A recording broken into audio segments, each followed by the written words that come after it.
عزیزو مسلمانوں میں یہ رواج ہی نہیں ہونا چاہیے کہ اٹھ کر کے پوچھتے رہیں روزہ ہے کہ نہیں ہے، روزہ ہے کہ نہیں.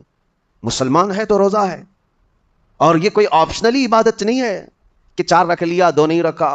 آپشنلی نہیں، یہ فرض عین ہے. ایک روزے کو چھوڑنے کا گناہ فرمایا گیا 600 سال تک اسے دوزخ میں رکھا جائے گا. 600 سال تک. یہ معمولی چیز نہیں ہے. اور جن کے پچھلے روزے قضا ہو چکے ہیں معاف نہیں ہوں گے. تھپڑ مار لیں گال پہ، توبہ توبہ کر لیں، معاف نہیں ہوں گے. توبہ تو کرنے کے ساتھ ساتھ قضا بھی کرنا ہوگا. جب موقع ملے سال بھر میں اپنے چھوٹے ہوئے روزوں کو واپس کرنا ہے. اس کی اہمیت میں آپ کو بتا دوں، ایک روزہ اگر جان بوجھ کر کے کسی نے توڑا یا چھوڑا تو جانتے ہیں اس کا کفارہ کیا ہے؟ اس کا کفارہ یہ ہے کہ اس کے بدلے میں دوسرے دنوں میں 60 روزے کنٹینیو رکھے. رمضان کا ایک روزہ پورا کرنے کے لیے 60 روزے رکھنے پڑ جائیں گے. ہاں اگر کسی عذر کی وجہ سے، کسی تکلیف کی وجہ سے چھوڑا تھا، بیمار تھا یا سفر میں تھا یا تکلیف کی شدت تھی، اس وجہ سے روزہ چھوڑا تھا، تو اس کے بدلے میں ایک روزے کی قضا ایک ہی روزہ ہوگی. لیکن بغیر کسی عذر کے، شہوت کی وجہ سے، نفس پرستی کی وجہ سے توڑا تھا یا چھوڑا تھا تو پھر 60 روزے رکھنے پڑ جائیں گے. اس سے اندازہ ہوتا ہے کہ ایک روزے کی اہمیت کیا ہے رمضان کے. اسی لیے میرے عزیزو، یہ روزے آسان ہیں، روزے آسان ہیں، اس کو رکھ لو، اس کی جزا بہت بڑی ہے. تقویٰ کیا چیز ہے اور اس کا حاصل کرنا کیوں ضروری ہے میں آپ کو بتاؤں. تقویٰ کا مطلب سب سے اہم چیز یہ ہے اللہ کا خوف. یہ بنیادی چیز ہے، یہ بنیادی چیز ہے.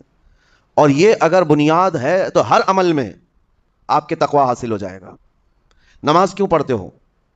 نماز ایک ڈیوٹی سمجھ کر کے پڑھتا ہے تو کوئی مسئلہ ہی نہیں اس کا، یعنی وہ ڈیوٹی ادا کر رہا ہے. لیکن نماز میں اگر خوف خدا ہے، اللہ کے ڈر سے پڑھتا ہے، یہی تقویٰ ہے. روزہ کیوں رکھ رہا ہے؟ سب محلے میں رکھ رہے تھے، ہم نے بھی رکھ لیا. روزہ اس لیے رکھ رہا ہوں کہ لوگ برا نہ سمجھیں یا اسلام کا ایک حصہ ہے. اتنی ہی نیت تھی تو پھر اس نے روزے سے کچھ حاصل نہیں کیا، لیکن اسی روزے کو اللہ کے خوف سے رکھا، یہی تقویٰ ہے. تو خوف خدا، اللہ کا خوف آ جانا ہر عمل میں، یہی تقویٰ ہے. اور اگر یہ چیز نہیں ہے تو انسان بہت بڑے بڑے گناہ بھی کر جاتا ہے، اسے ڈر نہیں لگتا. روزہ چھوڑ دیا، اسے کوئی خوف ہی نہیں ہے، بلکہ دھڑلے سے لوگوں کے سامنے کہتا بھی پھر رہا ہو کہ مجھے یہ سب چیزوں میں وشواس نہیں، یقین نہیں ہے. یہ باتیں اس زبان سے آتی ہیں جس کے ہاں اللہ کا خوف ہے ہی نہیں، اللہ کا ڈر نہیں. اسی لیے قرآن میں اللہ نے فرمایا لعلکم تتقون، تم پر روزے اللہ نے فرض کیے ہیں تاکہ تمہیں تقویٰ مل جائے، اللہ کا خوف. اور یہ کتنی اہم چیز ہے میں آپ کو بتاؤں، خوف خدا.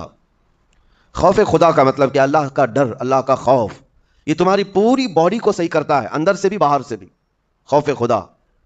تم ہر قدم پر اگر یہ سوچتے ہو کہ میرا رب مجھے دیکھ رہا ہے.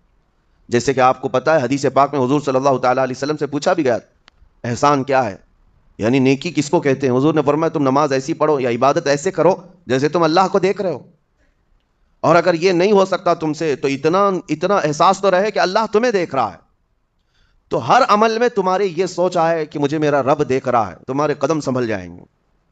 آج آپ مسجد میں بیٹھے ہیں، ادب سے بیٹھے ہیں، حالانکہ ایک آدھے گھنٹے کے بعد جسم کو پھیلنے کی حاجت ہونے لگتی ہے. تھوڑا پیر پھیلا لوں، پیٹھ کو ٹیک دے دوں، نہیں کرتے آپ. اس لیے کہ آپ کو احساس ہے کہ امام صاحب دیکھ رہے ہیں، مفتی صاحب دیکھ رہے ہیں، یا پھر مجمع میں لوگ دیکھ رہے ہیں. تو یہاں پر ہمارے دیکھنے کے احساس سے آپ کے پیر نہیں پھیلتے ہیں، آپ پھیل کے نہیں بیٹھتے. تو ہم میاں نہ سزا دینے والے نہ جزا دینے والے ہیں. یہی احساس اگر اللہ کے دیکھنے کا ہو جائے کہ میرا رب مجھے دیکھ رہا ہے، تو پھر آپ کو کسی نگرانی کی ضرورت نہیں، کہیں کسی CCTV کی ضرورت نہیں. اللہ کا خوف اگر بندے کے دل میں آ جائے، وہ ہر لمحے، ہر گھڑی، ہر علاقے میں محفوظ رہتا ہے، اپنے آپ کو محفوظ رکھتا ہے. میرے عزیزو، 4 سال کی عمر ہے امام اہل سنت فاضل بریلوی رحمۃ اللہ علیہ، امام محمد رضا خان رحمۃ اللہ علیہ، 4 سال کی عمر میں روزہ رکھ لیا. گرمیوں کی شدت تھی، گھرانہ علمی گھرانہ ہے، باپ بھی بڑے عالم دین، دادا بھی بڑے عالم دین ہیں.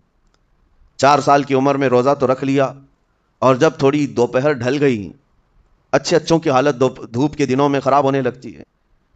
تو شام ہونے کو قریب تھی کہ ایک کمرے کے اندر دادا محترم نے پوتے کو بند کر دیا اور کچھ پھل فروٹ ساری چیزیں اندر رکھ کر کے دروازہ باہر سے بند کر لیا. کہا بیٹا کھا لینا، میں کسی کو بتاؤں گا نہیں، کسی کو نہیں بولوں گا. 4 سال کی عمر ہے، تمہارا روزہ بھی رہے گا، کھا کر کے تھوڑا پیٹ ہلکا کر لینا. تو یہ دروازہ بند کر کے دادا محترم چلے گئے. کافی دیر کے بعد دروازہ کھلا تو وہ پھل فروٹ ویسے کے ویسے ہیں، بچہ ویسے ہی بیٹھا ہوا ہے. امام احمد رضا رحمۃ اللہ تعالی علیہ 4 سال کی عمر کی بات کر رہا ہوں. دادا نے آ کر پوچھا بیٹا کھائے نہیں؟ دروازہ بند کر لیا تھا. تو 4 سال کی عمر میں مولانا امام احمد رضا کہنے لگے کھا تو لیتا لیکن ہر گھڑی میرا مولا تو دیکھ رہا ہے, جس کے لیے روزہ رکھا وہ تو دیکھ رہا ہے. یہ ہے تقویٰ, یہ ہے خوف خدا, کہ اگر یہ کسی کے دل میں بیٹھ جائے, اسے لوگوں کو دکھانے کی یا لوگوں کے اسے دیکھنے کی کوئی ضرورت ہی نہیں. میرے عزیزو, تقویٰ حاصل کرنے کا یہ اتنا بہترین راستہ ہے, اتنا بہترین راستہ ہے. آپ روزہ ہیں, کس کو پتا ہے؟ میں روزہ ہوں, کس کو پتا ہے؟ یہ راز ہے میرے اور اللہ کے درمیان. آپ روزہ ہیں, یہ راز ہے آپ کے اور اللہ کے درمیان. بہت سارے موقع آپ کے پاس ہیں دن بھر میں, فجر سے لے کر عصر تک کئی مرتبہ وضو میں جانا پڑتا ہے. باضابطہ آپ کلی کر رہے ہیں, آدھا نگل جاتے ہیں, کس کو خبر ہے؟ یا کہیں چھپ کر کے کوئی ہلکی سی چیز چبا لیتے, کس کو خبر ہے؟ اس لیے کہ یہ اندرونی معاملہ ہے, راز ہے. آپ کھا رہے ہیں پی رہے ہیں یا نہیں کھا رہے ہیں نہیں پی رہے ہیں, یہ کوئی دوسرا نہیں کہہ سکتا. آپ کے اور آپ کے اللہ کے درمیان یہ راز ہے. اور آپ بچے ہوئے ہیں, حلق سوکھا ہے شام کے وقت, اور پیٹ بھی پیٹ سے لگنے آ جاتی ہے. کام کرنے والے جانتے ہیں کہ شام ہوتے ہی روزے کا اثر کس قدر ظاہر ہوتا ہے. کام کرنے والوں کو زیادہ اثر پڑتا ہے, اے سی میں سونے والوں کو روزہ کہاں پتہ چلتا ہے. لیکن اس وقت بھی وہ نہ پانی کا ایک قطرہ حلق میں ڈالنا چاہتا ہے, نہ کوئی چیز چھپ کر کے چبانا چاہتا ہے. مجھے بتاؤ میرے عزیزو, کیوں اپنے آپ پر یہ تکلیف اور اپنے آپ پر یہ زیادتی کر رہے ہو؟ آپ کو اندازہ ہوتا ہے یہ میں زیادتی نہیں کر رہا, نہ یہ اپنے آپ کو تکلیف میں ڈال رہا ہوں, یہ میرے رب کی رضا ہے, میں اسی پر قائم ہوں. اسی لیے فرمایا گیا کہ جب افطاری کا دسترخوان بچھتا ہے اور پہلے ہی آ کر کے لوگ بیٹھتے ہیں, اور یہ سنت بھی ہے, ایسے نہیں کہ بھاگتے بھاگتے آپ آئے, وقت ہوا کھجور لیے اور کھا گئے. افطاری کے وقت سے تھوڑی دیر پہلے بیٹھ جاؤ. تمہارے دسترخوان پر نعمتیں رکھی ہوئی ہیں, پھل بھی ہیں, میوہ جات بھی ہیں, کچھ کھانے پینے کی چیزیں بھی ہیں, ٹھنڈا شربت بھی ہے, دیکھتے ہوئے بیٹھے ہیں آپ, لیکن ہاتھ نہیں لگاتے ہیں.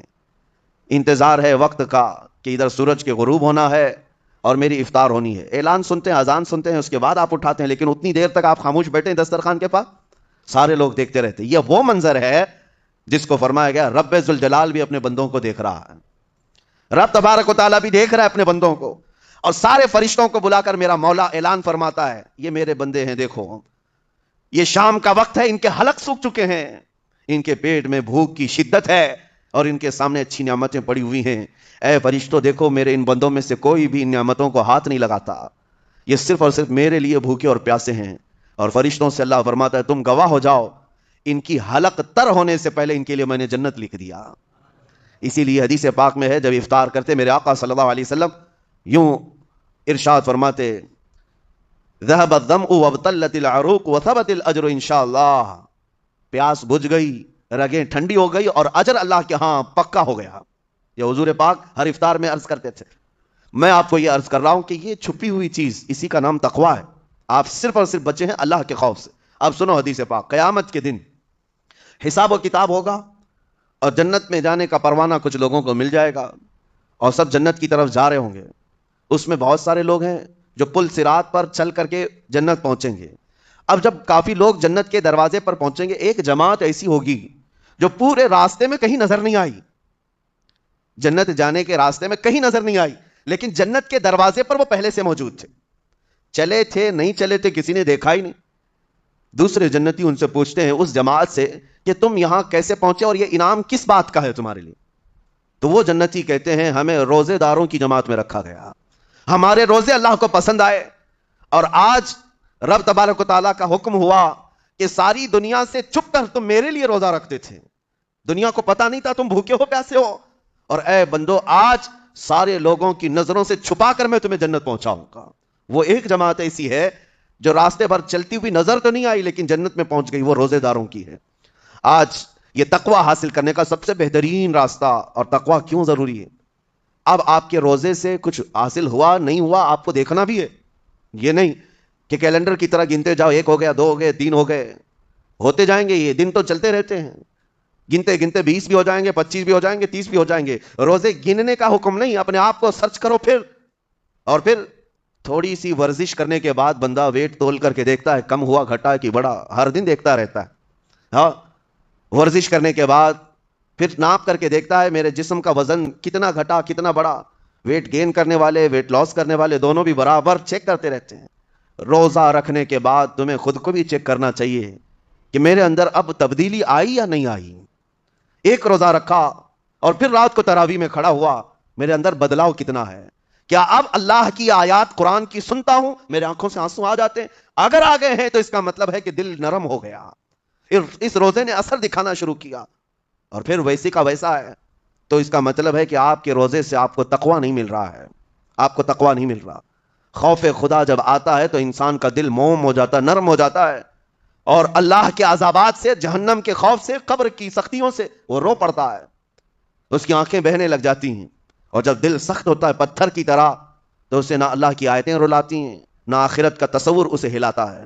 اس لیے قیامت کے دن کے بارے میں آپ کو بتاؤں, نبی پاک صلی اللہ تعالیٰ علیہ وسلم کی امت کی طرف جہنم کی آگ شعلے لپکاتے ہوئے بڑھتی آ رہی ہوگی بہت تیزی سے. قریب ہے کہ وہ جہنم کی آگ سب کو اپنے لپیٹ میں لے لیں. وہاں کھڑے ہوئے بہت سارے لوگ اپنے اپنے اعمال کا صدقہ پیش کرنے لگے. حاجی اپنے حج پیش کر رہے ہیں, نمازی اپنے نماز, روزے دار اپنے روزے. کہ جہنم ہماری یہ نیکیوں کا صدقہ رک جا. جہنم کی آگ بڑھتی چلی آئی, بڑھ رہی تھی. جبرائیل امین علیہ الصلوۃ والتسلیم حاضر ہوتے ہیں بارگاہ مصطفیٰ صلی اللہ علیہ وسلم میں. ایک پانی کا پیالہ انہوں نے پیش کیا اور کہا, یا رسول اللہ صلی اللہ علیہ وسلم, یہ پانی آپ اس آگ پر چھڑک دیں.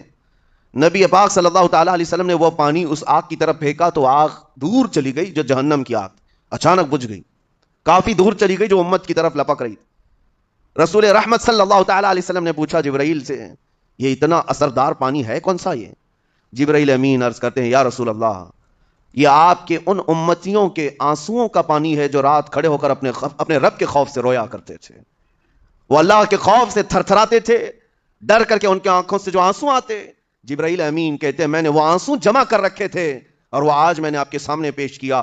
ایک آنسو کا قطرہ جہنم کی آگ بجھانے کے لیے کافی ہے. موتی سمجھ کے شان کریمی نے چن لیے قطرے جو گرے تھے عرق انفعال کے. عزیزان گرامی وقار, یہی وہ تقویٰ ہے, یہی وہ خوف خدا ہے جس کے متعلق اللہ قرآن میں فرماتا ہے, لعلکم تتقون, تاکہ تمہیں تقویٰ مل جائے. اسی لیے روزے رکھے گئے ہیں, روزے فرض کیے گئے ہیں. تمہارا دل اگر سخت کا سخت ہی رہ گیا تو روزے اثر نہیں کر رہے ہیں, روزے اثر نہیں کر رہے. اور ظاہر سی بات ہے, کاموں میں برکت نیت سے ہوتی ہے. کسی بھی عمل میں برکت اچھی نیت سے ہوتی ہے. اگر کوئی روزہ اس لیے رکھ رہا ہے, جیسے بہت سارے فائدے گنائے جاتے ہیں نا, روزہ رکھنے سے کینسر نہیں ہوتا, روزہ رکھنے سے جسم کے فاسد مادے ختم ہو جاتے ہیں, نکل جاتے ہیں, ڈاکٹرز بھی مشورہ دیتے ہیں مہینے میں ایک مرتبہ, ہفتے میں ایک مرتبہ باڈی کو فری چھوڑنا چاہیے. تو یہ تو جسمانی فائدے تو رکھے گئے ہیں, لیکن اگر تم روزہ اس نیت سے رکھ رہے ہو کہ میری باڈی صحیح ہوتی رہے, تو گویا کہ تم تو اپنی دنیاوی غرض سے روزہ رکھ رہے تھے.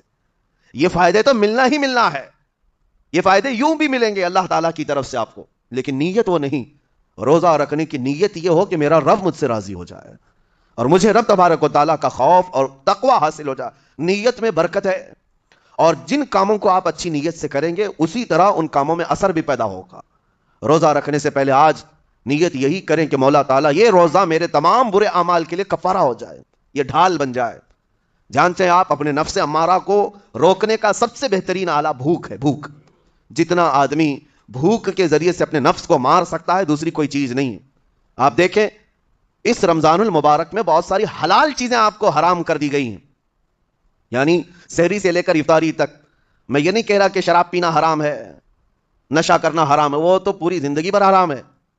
لیکن آپ کو چاول روٹی تو حلال ہے نا, سبزے سیب پھل فروٹ تو حلال ہے, لیکن یہ حلال چیزیں بھی اللہ نے آپ پر حرام رکھی ہیں, روزے کے عالم میں نہیں کھا سکتے. سحری سے لے کر افطار تک یہ حلال لقمے, پانی تو حلال ہے, پاک ہے, لیکن آپ کے لیے روزے کے عالم میں حرام ہے. اسی طرح شادی شدہ مرد اپنی عورت کے ساتھ زندگی بھر کبھی بھی جمع کر سکتا ہے, رات میں سو سکتا ہے, لیکن حالت روزہ میں وہ حلال کام بھی حرام ہے. حلال کام بھی حرام ہے, اپنی عورت سے جمع کرنا حالت روزہ میں کیوں روکا گیا؟ کھانا پینا بھی حلال تھا, عورتوں کے ساتھ شباشی بھی حلال تھی, لیکن روزے کے عالم میں ان حلال چیزوں کو روکا گیا. تو آپ سوچ سکتے ہیں اس چیز کو, سوچ سکتے.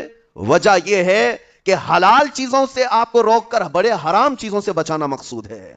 آج اگر اپنے آپ میں اتنا کنٹرول کر لے جاؤ کہ چند حلال چیزوں سے دن بھر بچ سکتے ہو, انشاءاللہ رمضان کے بعد بڑی حرام چیزوں سے بھی اللہ آپ کو محفوظ رکھے گا. میرے عزیزو, برا ہے ان لوگوں کا جن کو میرے آقا صلی اللہ تعالیٰ علیہ وسلم نے دعائے ہلاکت فرمائی. اس سے بدنصیب کوئی ہو سکتا ہے؟ جن کے لیے رسول رحمت صلی اللہ تعالیٰ علیہ وسلم کی دعائے ہلاکت ہوئی ہو. حضور صلی اللہ تعالیٰ علیہ وسلم ایک دن مسجد نبوی شریف میں تشریف لے جا رہے تھے. ممبر پر آپ نے قدم رکھا, آمین کہا. پھر دوسرے زینے پر قدم رکھا, آمین کہا. تیسرے زینے پر قدم رکھا, آمین کہا. خطبہ مکمل کیا. صحابہ نے پوچھا, یا رسول اللہ صلی اللہ علیہ وسلم, ہر زینے پر آپ قدم رکھتے ہوئے آمین کس لیے کہہ رہے تھے؟ سنو, رسول پاک صلی اللہ علیہ وسلم ارشاد فرماتے ہیں کہ میں جب پہلے زینے پر قدم رکھا تو سید الملائکہ جبرائیل امین آئے اور دعا کرنے لگے. کیا دعا کیا؟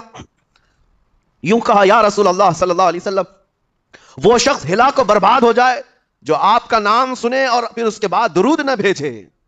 حضور فرماتے میں نے آمین کہا. حضور کا نام سنتے ہی آپ کی زبانوں پر درود آ جانا چاہیے. اللہم صلی علی سیدنا محمد وآلہ وصحبہ وبارک وسلم. میرے آقا فرماتے ہیں دوسرے زینے پر قدم رکھا تو جبرائیل امین نے یوں کہا, یا رسول اللہ صلی اللہ علیہ وسلم, وہ شخص ہلاک و برباد ہو جائے جو زندگی میں اپنے ماں اور باپ میں سے کسی ایک کے بڑھاپے کو پایا اور ان کی خدمت کر کے جنت نہیں حاصل کر سکا بلکہ ان کو ایسے ہی چھوڑے رکھا, ایسا شخص برباد ہو جائے. حضور فرماتے میں نے آمین کہا. پھر جبرائیل امین نے کہا تیسرے زینے پر قدم رکھتے ہی.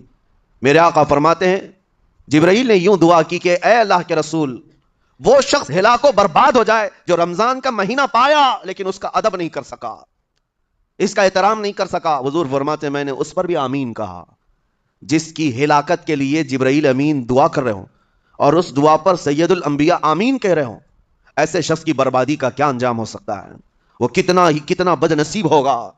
اسی لیے میرے عزیزوں, مسلمانوں میں یہ رواج ہی نہیں ہونا چاہیے کہ اٹھ کر کے پوچھتے رہیں روزہ ہے کہ نہیں ہے, روزہ ہے کہ نہیں ہے.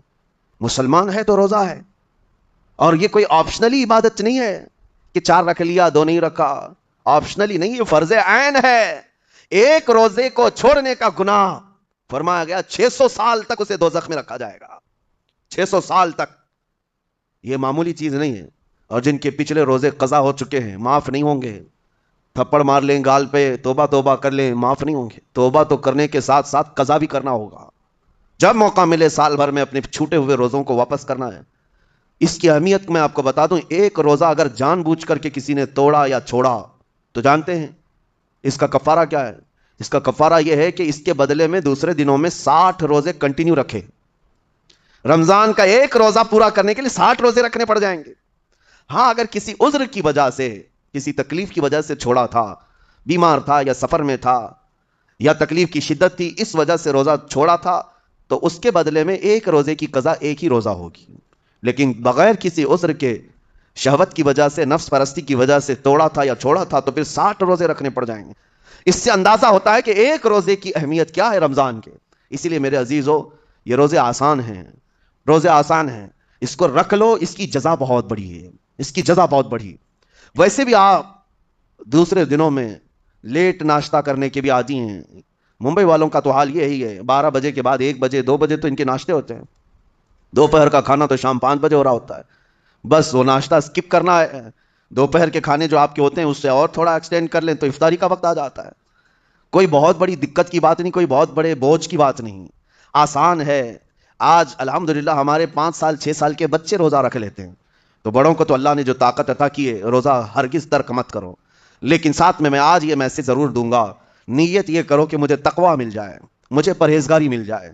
اور یہ آپ کو خود چیک کرنا ہوگا. روزانہ رات کو نماز میں کھڑے ہو جاؤ تراویح کے, دیکھو کہ کتنی تبدیلی آ رہی ہے.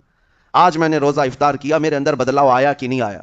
اور اگر نہیں آ رہا ہے, کوئی تبدیلی نہیں آ رہی ہے, تو اس کا مطلب ہے آپ تقویٰ نہیں حاصل کر رہے. آپ تو روز مرہ کی روٹین پر چل رہے ہو. روٹین پر چلنے کا مطلب یہ روزہ نہیں ہے. روزہ تقویٰ دے کر جاتا ہے بندے کو, روزہ خوف خدا دے کر جاتا ہے بندے کو. اسی لیے میرے عزیزو, آج دیکھیں آپ بہت ساری برائیوں سے رمضان میں بچ جاتے ہیں. تھوڑی اور محنت کی ضرورت ہے. ہم نے دیکھا ہے بہت سارے گھروں میں, باقی عیاش گھروں کی مجھے کوئی وہ نہیں ہے, ان سے کوئی لینا دینا نہیں, لیکن نارمل مسلمانوں کے گھروں میں بھی ہوتا یہ ہے, عورتیں بچوں کو تلقین کرنا شروع کر دیتی ہیں, گانے بند کرو, ٹی وی بند رکھو, بہت ساری چیزیں بند رکھو کہ رمضان آیا ہوا ہے. اور رمضان میں اگر ٹی وی لگا بھی لیا تو کچھ اسلامک چیزیں دیکھنے لگ گئے. ماحول تم نے خود ہی بدلا ہے اپنے گھر میں, کچھ چیزوں کو آپ نے بدلا ہے اور کچھ چیزوں کا ادب آپ نے کرنا شروع کیا ہے. اسی کو اور تھوڑی سی محنت کے ساتھ بڑھا لیا جائے, قسم رب ذوالجلال کی ہر برائی رمضان میں ہی آپ سے ختم ہو جائے گی. جس کی کوئی چیز چھوڑنے پر نہیں چھوٹتی ہے وہ رمضان میں کر کے دیکھ لے. اللہ کی بارگاہ میں یاد کرے کہ مولا دن بھر میں تیری رضا کے لیے بچ رہا ہوں, مجھے میری باقی زندگی میں ان گناہوں سے بچا لے. وہ رحمان ہے، جب وہ تمہیں اس کے بدلے میں جنت دیتا ہے تو یہاں برائیاں کیوں نہیں چھڑواتا؟ یقیناً وہ برائیوں کو تم سے دور کرے گا. قرآن کا فرمان عالی شان لعلکم تتقون، اسی پر میں نے آپ کے سامنے بات رکھی ہے. روزے اس لیے فرض کیے گئے ہیں تاکہ تمہیں تقوی مل جائے، پرہیزگاری مل جائے. بعض لوگوں کو دیکھا گیا ہے رمضان المبارکہ میں بھی وہ اپنی بری حرکات سے باز نہیں آئے، ان کی روٹین ویسی ہی جاری رہی، نعوذ باللہ نظروں کی خطائیں بھی باقی رہیں. اور سب سے بری چیز یہ ہے کہ رمضان میں شیطان کی نیابت اگر کوئی کر رہا ہوتا ہے تو تمہارا یہ موبائل فون ہے. اکثر لوگ یہ سمجھتے ہیں کہ اس موبائل فون کو ہم استعمال کرتے ہیں تاکہ ٹائم پاس ہو جائے، روزہ کا وقت قریب آ جائے. اس ٹائم پاس کے چکر میں تم کیا کیا دیکھتے رہ جاتے ہو اور کہاں تک یہ چیزیں پہنچاتی ہیں تمہیں اندازہ بھی نہیں ہوتا، احساس بھی نہیں ہوتا. تو تمہاری رہی صحیح عبادت کو بھی یہ ہضم کر جاتا ہے، کھا جاتا ہے. اس کے استعمال پر اگر کنٹرول ہے تو خوب استعمال کرو، لیکن کنٹرول نہیں ہے تو اے نوجوانوں اس کا بھی روزہ رکھو. اس انٹرنیٹ کی بلاؤں سے محفوظ ہو جاؤ، اس لیے کہ بہتوں کو میں نے دیکھا ہے ان کے دن بھر اور رات بھر رمضان میں سوشل نیٹ ورکس پر مصروفیت ویسی کی ویسی ہے جیسے دوسرے دنوں میں تھی. وہ رات بھر چیٹنگ میں بھی مصروف ہیں، ایک دوسرے کو ادھر ادھر بھیجنے میں بھی مصروف ہیں. ساری چیزیں جوں کی توں چل رہی ہیں تو تمہارے موبائل نے تمہیں تقوی سے بہت دور رکھا ہے، تمہیں رب تعالیٰ کے قریب ہونے نہیں دیتا. اپنے آپ کو بدل لو. ظاہر سی بات ہے یہ سخت چیز ہے، اگر کوشش کرو گے تو بچ جاؤ گے، اور تقوی اتنی آسانی سے تو نہیں ملتا. اپنے آپ کو سٹرگل کرو، انشاءاللہ العزیز دل پاک ہو جائے گا. پھر آپ کو اپنی زندگی کے اندر جو اجالے نظر آئیں گے وہ خود آپ محسوس کریں گے. آپ محسوس کریں گے گناہوں کے اندھیروں نے دل پر ایسی کالک رکھی ہے کہ آپ کو کچھ بھی یہاں پر سمجھ میں نہیں آتا. ورنہ نمازوں کا لطف ایسا ہے، قرآن کا مزہ ایسا ہے، جسے یہ لگ جائے دنیا کی کوئی نعمت اس کے سامنے ہیچ نظر آتی ہے، کوئی چیز اسے اچھی نہیں لگتی. لیکن کب؟ جب اسے تقوی کا اجالا حاصل ہو جائے. میرے عزیزو، اللہ کریم کی بارگاہ میں دعا گو ہوں، مولا قدیر و جبار ہم سب کو تقوی و پرہیزگاری عطا فرمائے، اور ہم سب کے روزوں سے اللہ تعالی ہمیں پرہیزگاری عطا فرمائے. ان روزوں کے انوار اور برکات اور رمضان کے احترام کی ہمیں توفیق عطا فرمائے. مولا کریم تیری خشیت سے اور تیرے خوف سے آنکھیں جو بھیگتی ہیں ان آنکھوں میں ہمارا شمار فرما دے. تیرے یاد میں رونے والے بندوں میں ہم سب کو شامل فرما. وصلی اللہ تعالی علی خیر خلقی محمد وآلہ واصحابہ اجمعین، وآخر دعوانا ان الحمد للہ رب العالمین. السلام علیکم.